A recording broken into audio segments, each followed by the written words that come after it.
Twinkle, twinkle, little star, how I wonder what you are. Up above the world so high, like the diamond in the sky. Hello and welcome once again to my channel. I appreciate you wherever you're connecting from. If you're joining me from Africa, Asia, Europe, America, or Australia, I appreciate you so much. Thank you for being there all the time. Thank you for your contributions on the channel. Thank you for your messages that you are dropping. I go through all of them and I appreciate you. If you have not subscribed to my channel, please kindly subscribe to my channel. Click the notification bell so that you'll be notified each time I upload a video. You will be among the first to receive it. Thank you so much and remain blessed. Today I bring you information once again about things happening in Nigeria, and today we are going to talk about one of our popular figure in Nigeria. Most of you know her. I have already done her video. Remi Tinubu, the wife of Bola Ahmed Tinubu, who is planning in one way or the other to contest for the 2023 election. His wife has been on some issues presently, and the media is carrying the news on how she called her colleague a thug, where they were going to make sure they make amendments and the constitution on the state. During the hearing of the constitutional amendment issue, the lady came there and all of a sudden Remi Tinubu bounced on her and called her a thug. That was how we saw it. I shared the video, but later on Remi Tinubu herself and the woman has come out to explain exactly what happened. And I want to play to you the two videos for you to compare and know if actually she called the lady a thug or not. But from what I saw in the video, she called the lady a thug. It doesn't matter how she tried to bend it or bend it or reflect it. English language is English language. You cannot twist it. No matter how you twist it, you know what you're talking. You are not from England. You learned English just like any other person. So from what I saw in the video, she called the woman a thug, but she came on the video to deny that she never called the woman a thug, and the woman also came to make her own case. I'm going to share the two videos for you to be able to listen to two of them from separate videos and compare, then be the judge. Whatever is your judgment, go to the comment section and put it down. Did she really call the woman a thug? For me, I said yes, she did. If you think otherwise, go to the comment section and put it down. It's all welcome. Thank you, and remember, watch the video to the end. You're going to enjoy it. The hotel was like they were banging on the door. So I said, let me go out there and see. I left the governor, which normally that is not even right. I'm chairing, and then who is going to help me, to attend to whatever is going on? If it messes up, then that means I failed in what I was doing. So I came out, and then I saw another senator there from Oyo State talking to, he said, oh, these are senators from the Oyo State House of Assembly. I said, but the hall is full. If the governor leaves, then we will have room. Possibly he came in with some people. We'll have little room. The room was supposed to sit 250 guests, and it was packed full. So I came out, and then I saw a lady screaming, and another man immediately saw me. Young people started speaking very rudely. Then I saw the woman. I said, don't shout. Let's move away so I can talk to you. But she kept shouting, and she kept referring to how she did me a favor when I think maybe it was during the Dino incidents that she marched for me. I said, that doesn't mean that you marched for me, that if something is wrong, I shouldn't be able to tell you so. But I said, let's move away from the door. So, but all you from Oyo State, you can't go in at once. They'll count, they have a head count of the seats that are available, and they'll seat you. Then we'll take it after the governor leaves. I know some people would also leave with him, and then you can come in. So I said, okay, you the lady, let me see you out there. She kept screaming and screaming. I said, why are you acting like a thug? I thought I'm, going to speak to somebody who is a woman I can talk to. I said, this I can't do. But still, I said, and then they changed it to said, I called her a thug. Please.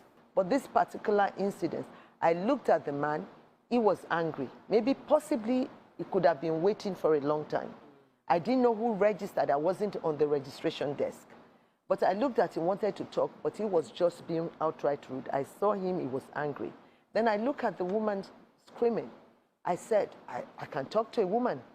So I said, let me talk to you outside where everybody is. I've had COVID, and I don't think I want, a cramped place to want to be speaking. I said, let's go out there or outside so that I can hear you and hear your complaint.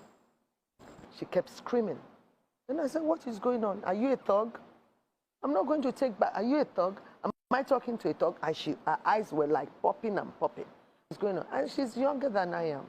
So what is going on? Why would I call her a thug? Outright. But I didn't take it back. I asked, am I speaking to a thug, or am I speaking to somebody who is civilized and wants to have a conversation? Now let's hear from the lady Remi Tinubu called a thug.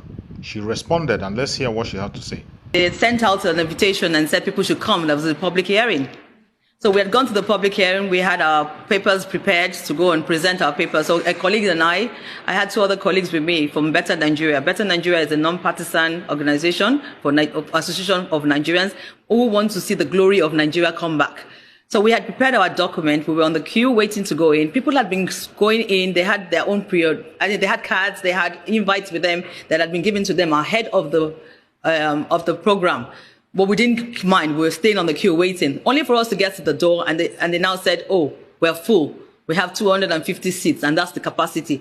And at that stage, I was like, how can you have 250 seats? This is a program that's supposed to cover Oyo, Ogun, and Lagos State. Lagos State alone has a population of over 10 million people. You have asked us to come and hear our voice, to come to consultation. So how can you now tell us now that it's full? And besides, you were supposed to have it at the TBS. Last minute, you changed it to the Marriott. Who does a public hearing at the Marriott?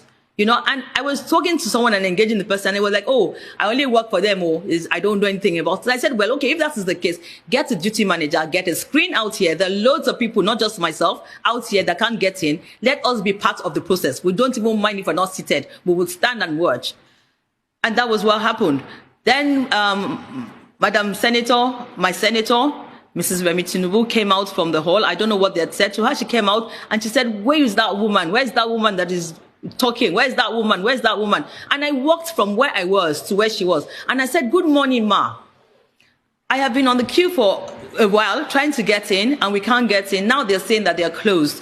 And we really don't understand why we cannot get in, because you have invited us. If you knew that you had a certain number, you should have done an online registration and we'll have registered ahead. Then if we go online and find out that registration is closed, they're full to capacity, then we would understand this. But we would have come all the way to Ikeja, and then you now say that you only have seats for 250 people. Oh, and she said, before I could even say it, she just went, stop it, stop it, stop it, shut up, shut up, shut up, shut up.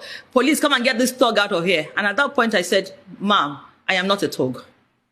A thug is a violent person. A thug is a criminal. I am not a thug, and I refuse to be addressed as a thug. I am a Lagosian. I live in Lagos. You are in my constituency. I have a right to ask you or to lay a complaint on the process that I think is wrong. That is what my right is as a citizen of the Federal Republic of Nigeria. And that was it. So that's what happened. And then, like the video speaks for itself. But I really don't want us to really dwell on all the video alone. The thing I really want us to look at is that, do they really want us to be part of that review? Yes. It wasn't a fair review. In my opinion, I don't think they actually wanted us to be involved. And that is the issue for today for me, is if you do not want us to be involved, then do not act as if. Because from now on, we are no longer going to sit back. We are going to be part of whatever process you say you are part of. Because it took me weeks to get people to come on with me. Everybody said, oh, it's a scam. It's not going to work. I said, you cannot sit at home and be saying something is a scam. Let us go there first. So they won't say they called and nobody came. When you go there and then there's a problem, there's an issue, then you can now say, okay, I have been there, I was there, this is what and what and what happened. So this is where I would like to come in, because you obviously approached this exercise in good faith. You said you went even with your documents. I'd like to know what the documents contained. But then this incident happened, and you have now described the process as elitist, disenfranchised, manipulated hearing, which is disappointing, I'm sure, for you. Now, there have been criticisms of the entire process, which you just alluded to. A lot of people think it's an exercise in futility. I want to know now how you feel. how you plan to still participate, if at all you do, and if you don't wish to participate, what is the next step for you to really bring to light those contents that you had in those documents? Okay, thank you very much. I will participate again because we have to be part of the process no matter what.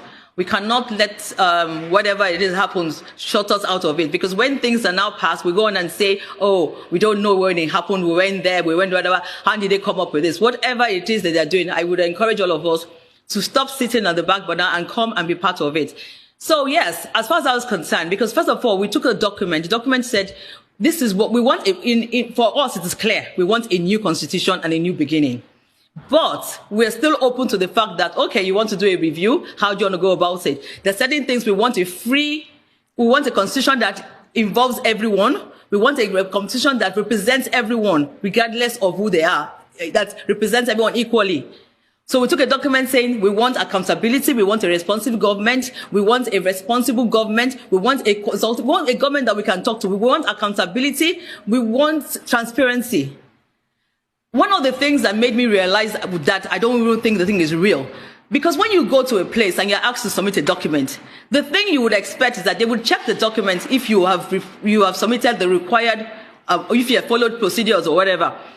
We took the document there. The lady that took the document just threw a slip at me and said, fill out the slips with your name, and took the document and just put it away and put it on the floor with all the other documents.